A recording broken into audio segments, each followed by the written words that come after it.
स्वतंत्र भारत के इतिहास में लड़का और लड़की का जो होता है साथ कुछ कल घोषणा किया है। लड़कवा तो रोज लड़किया के साथ रतवा में सुतवे न कर रहा है। और इस तरह के उदाहरण का प्रयोग विधानसभा के पटल पर करे, रतवा में सुतता है तो उसी में आदमी की क्या मनोस्थिति है, क्या दशा है। सदन में भी और विधानसभा में भी जो वाकया हुआ, लेकिन अचानक से मुख्यमंत्री जी को पता नहीं क्या हुआ, उनके जिह्वा पर कौन सी देवी का वास हुआ और उन्होंने महिला शक्ति के ऊपर जिस तरह से उन्होंने अभद्र टिप्पणी करने का कार्य किया, वो अत्यंत ही शोभनीय है, निंदनीय है। और माननीय मुख्यमंत्री जी की जो भी विचार है और महिलाओं के प्रति जितना उन्होंने काम किया, उनके लिए हम लोग के दिलों में भी सम्मान था। उनको विकास पुरुष के नाम से जाना जाता था, लेकिन कल के वाकया के बाद माननीय मुख्यमंत्री जी का इतिहास के पन्नों में काला अध्याय के रूप में जाना जाएगा। और मैं इसकी कठोर शब्द कृपया बैठे। आप देख रहे हैं केवल सच। बिहार के मुख्यमंत्री नीतीश कुमार के विधानसभा में जनसंख्या नियंत्रण को लेकर दिए गए आपत्तिजनक बयान खूब चर्चा में है। सीएम के इस बयान पर प्रशांत किशोर ने प्रतिक्रिया देते हुए कहा कि आप कल की बात मत कीजिए। कई महीनों से नीतीश कुमार बोलना कुछ चाहते हैं, बोल कुछ और जाते हैं। जो उन्होंने फर्टिलिटी पर बात कही, स्वतंत्र भारत के इतिहास में कोई सीएम इस तरह की भाषा और इस तरह के उदाहरण का प्रयोग विधानसभा के पटल पर करे, ऐसा आज तक कोई उदाहरण नहीं दिखता। ऐसे बयान दिखते हैं कि नीतीश कुमार की मानस्थिति क्या है और मनदशा क्या है। नीतीश कुमार को या तो समझ नहीं है या वो डेलूजनल हो गए हैं। नीतीश कुमार को समझ में नहीं आ रहा है कि मैं बोल क्या रहा हूं। बिहार की जनता हंस रही है। नीतीश कुमार के राजनीतिक का अंतिम दौर चल रहा है, तो जितना हो सके 4 से 5 महीना खींच लें। सुनिए प्रशांत किशोर ने आगे और क्या कहा। तो आप कल की बात मत कीजिए। कई महीनों से नीतीश कुमार बोलना कुछ शुरू करते हैं, बोल कुछ और जाते हैं।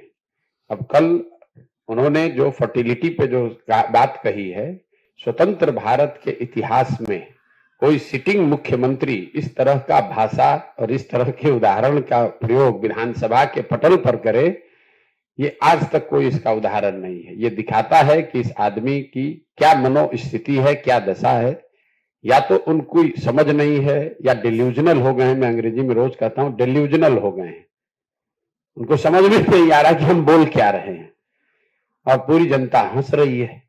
अब उनके राजनीति का अंतिम दौर चल रहा है। 2, 4, 5, 6 महीना जितना दिन खींच कर चल ले, इसके आगे अब चलने वाले नहीं है। पूरे बिहार की जनता रोज देख रही है।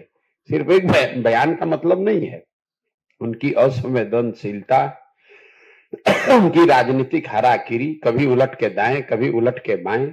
आप उनका वक्तव्य, उनका भाषण देखिए। जब राष्ट्रपति आई थी, महामहिम के सामने खड़े होकर पोडियम से जब भाषण दे रहे हैं, तो कभी कुर्ता उठा रहे हैं, कभी गाल खजुला रहे हैं, कभी बाल बना रहे हैं। मतलब उनको लगता ही नहीं है कि सार्वजनिक मंच पर खड़े होकर बात करने का जो बेसिक तौर तरीका है वो भी नहीं है।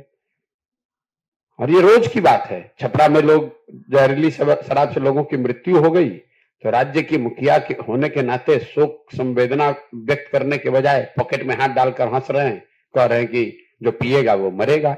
अपने आप को बड़ा काबिल समझ रहे हैं, जबकि जनता नीचे हंस रही है। हर गांव में, हर घर में थू थू हो रहा है नीतीश कुमार के नाम पर। और ऊपर बैठे हुए हैं जो वो है ना, राजा की एक कहानी कि राजा जब को महंगे कपड़े का पहनने का शौक हुआ, तो किसी ने बताया भैया और पतला और पतला। तो कोई बुनकर ने आकर ऐसा कह दिया कि बिना कपड़ा पहनाए ही उनको हाथी पर बैठा दिया।